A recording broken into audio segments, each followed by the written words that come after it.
Во Могри криумчарските бродови тргнуваат од брегот на Северна Африка кон Европа.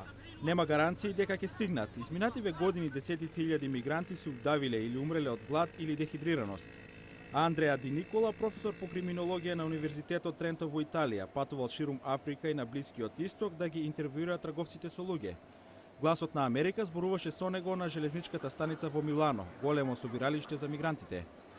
It's a ruthless travel agency. Личи на сурова туристичка агенција, работат во мрежи, меѓусебно се поддржуваат, дури ако ја затвориме рутата од Либија. Веројатно ќе отворат од Тунис и Алжир или повторно Турција.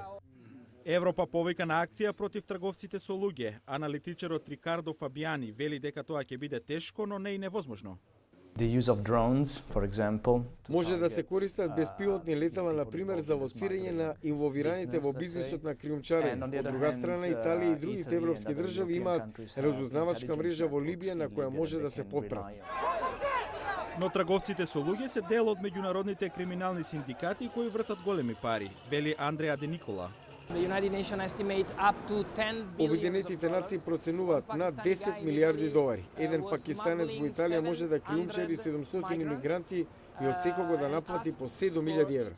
И покрај поврзаноста со криминалните банди, јасно е дека криумчарите обезбедуваат начин за излез на сиријци и други кои бегаат од конфликтот. Затоа Европа мора да ја реформира имиграционата политика, вели Де Никола. If you gonna tighten Fortress Europe, Ако ја зајакнеме контролата, тие ќе ги кренат цените. За да ја разбиеме организацијата, треба да имаме закон и истрага, но и превенција, намалување на можностите и секако подобра политика за помош на жртвите.